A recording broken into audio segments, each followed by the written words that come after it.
সম্পত্তি আমি ভোগ করে যাচ্ছি না রে। আর বৃষ্টিরও বুঝামো যে কত বড় ভুল করছি। মা চল।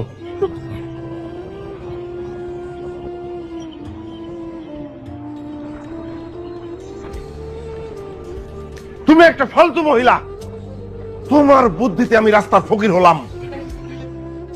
তুমি আমাকে বলেছিলে যে আমার সব সম্পত্তি আমি যেন সাব্বিরকে লিখে দেই, দিলাম লিখে।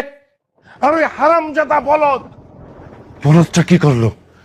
সাদা একটা স্টাম্পে সই করে আসলো।